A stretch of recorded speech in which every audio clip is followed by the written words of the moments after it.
welcome back to Dividend Growth UK. I'm David. Now this channel is all about how I invest utilising the UK's two tax-free wrappers, the ISA and the SIPP. Now back in episode 12, I made a video about Greencoat UK Wind, ticker UKW, and how I was sitting on a 32% paper loss. Now a quick note, those figures and today's are for my ISA holding. I hold UKW in the SIPP as well, but that's a separate position and not what we're covering here. So where does my position stand now? So the book cost on the ISA position has grown to 11,532 since I've kept buying monthly. Current value is 9,164 and that's still down 20.4%. Still in the red, but an improvement on the 32% loss from episode 12. Now since that episode went out on the 16th of April, the share price itself is actually up 5.3%. Still nowhere near back where I bought in, given how much I've added at various points, but a step in the right direction. UKW just posted its first half results for 2026, and honestly, they're stronger than I expected. The wind farms generated over 3,000 gigawatts of electricity, 4.9% above the budgeted forecast. That's the opposite problem to the one I described in the episode 12, where generation kept coming in below forecast. The higher output drove net cash generation of over 222 million and dividend cover of 1.9 times. Now previously that was 1.3 times.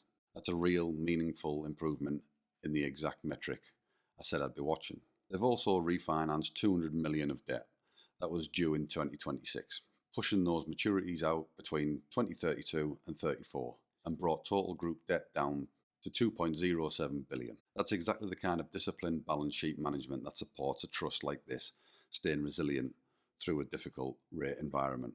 Now on top of that, the board's raised the 2026 dividend target to 10.7 pence per share, up from the 10.35 pence target I quoted in episode 12. Now here's the part that hasn't improved. The NAV sits at 2.9 billion, but the shares are trading at 24.2% discount to that, which is actually wider than the 15 to 20% range I quoted back in April. Management's own explanation for this is that this reflects wider pressure across the whole renewable infrastructure sector, rather than anything wrong with the underlying business. Given everything else in this report, I think that's a fair read. The operational story is getting better, the market's just not paying attention to it yet. Now there is a line in the broader outlook commentary around this report that mentions an absence of free cash flow during 2025.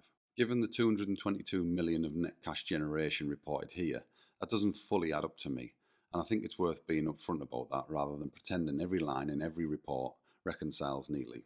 It's a good reminder to read past the summary paragraph and check the actual numbers underneath it. So there's also dividend landing soon.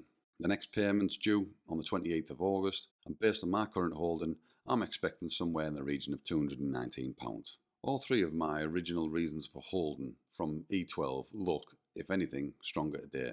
Cash generation's improved, the dividend's grown again, and the share price has started to recover, and I'm still buying real assets at a discount, and it's a deeper one than before. In fact, if you believe management's explanation for this, I'm continuing to buy monthly with more confidence in the thesis than I had when I made episode 12. So that just leaves me to ask you this question. Back in April with episode 12, I asked if any of you were in the same boat on UKW. Does this update change how you're feeling about it? Let me know in the comments below. As always, I appreciate you watching and subscribing. So that just leaves me to say, until next time, bye bye now.